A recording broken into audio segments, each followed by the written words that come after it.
LGBTQ historians have been having some difficult conversations amongst ourselves over the past few weeks. Some have decided not to participate this year at all. Others are attending the conference, but standing with the boycott will not enter the Hyatt under any circumstances. Local activists and LGBTQ historians from all over the country are not here today in this session to participate in this conversation because they chose to stand with integrity and conviction for the principle of LGBTQ justice and equality. So where does that leave the rest of us? The anti-gay right in this country has made it a common practice to reframe calls for an end to discrimination against LGBTQ people as a demand for special rights. And they aim to cultivate fear in others about how special rights for gays will result in some kind of loss for themselves. While evidence of the discrimination, intimidation, and isolation faced by LGBTQ people in this country has been widely documented and is readily available in any number of media or scholarly sources for anyone to access, this rhetoric of special rights carries a great deal of weight in the popular imagination. Other historians have complained that this special mini-conference is evidence of pandering to the gay agenda and giving gay history special consideration, when in fact LGBTQ history is one of the most marginalized specialties in the profession. Historians have documented this extensively, including Mark Stein's 2001 report, which was published in Perspectives and can be accessed at the AHA website online. The more recently formed AHA LGBTQ Historians Task Force will soon be conducting a new survey on these issues as well. Historians are a diverse and motley crew. While the AHA has an official non-discrimination policy that includes sexual orientation, this by no means signifies that all or even most historians support gay marriage or even LGBTQ civil rights more generally. Intellectual freedom in deciding what to teach in our courses is something both prized and hotly contested in the profession. Each semester, as we build our courses, we face the challenge of deciding what topics and texts are so important that we must include them. We debate with ourselves and our colleagues about the value in assigning classic and seminal works of history versus the newest and most cutting-edge texts. We struggle with defining what the narrative of our course will be and which arguments and ideas we will use to disrupt it.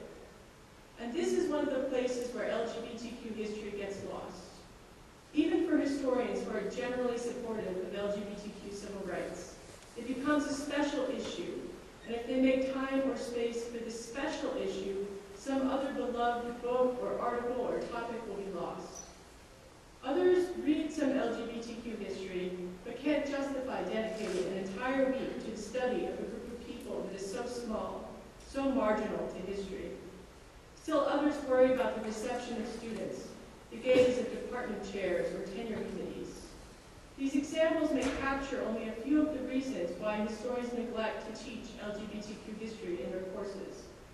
My main point here is to reframe this dynamic, just as gay activists continually reframe the narrative of special rights to highlight the reality of our discrimination.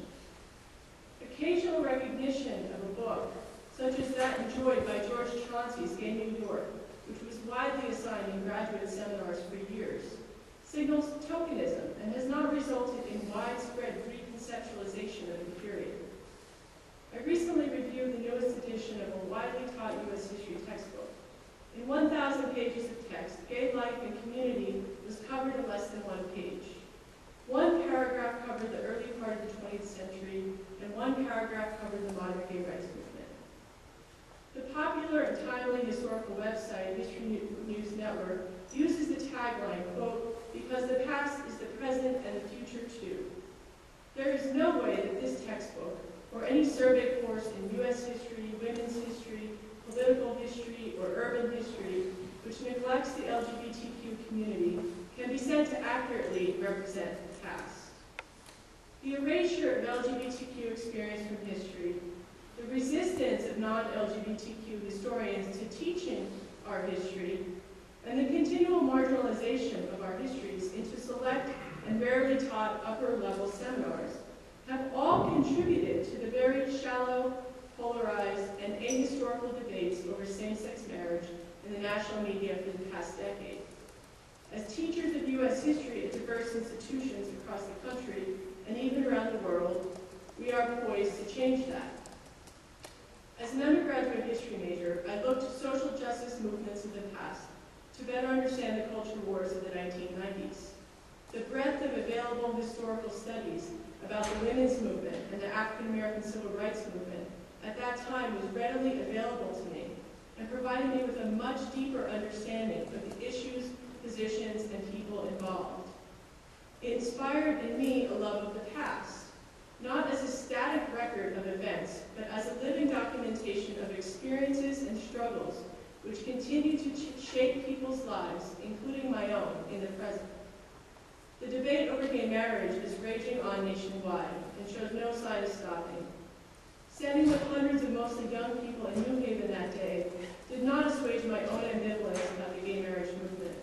I was inspired by their enthusiasm and conviction. I wondered why they weren't as passionate about fighting for transgender rights, employment non-discrimination laws, or against the physical and rhetorical violence that so many of us face every day.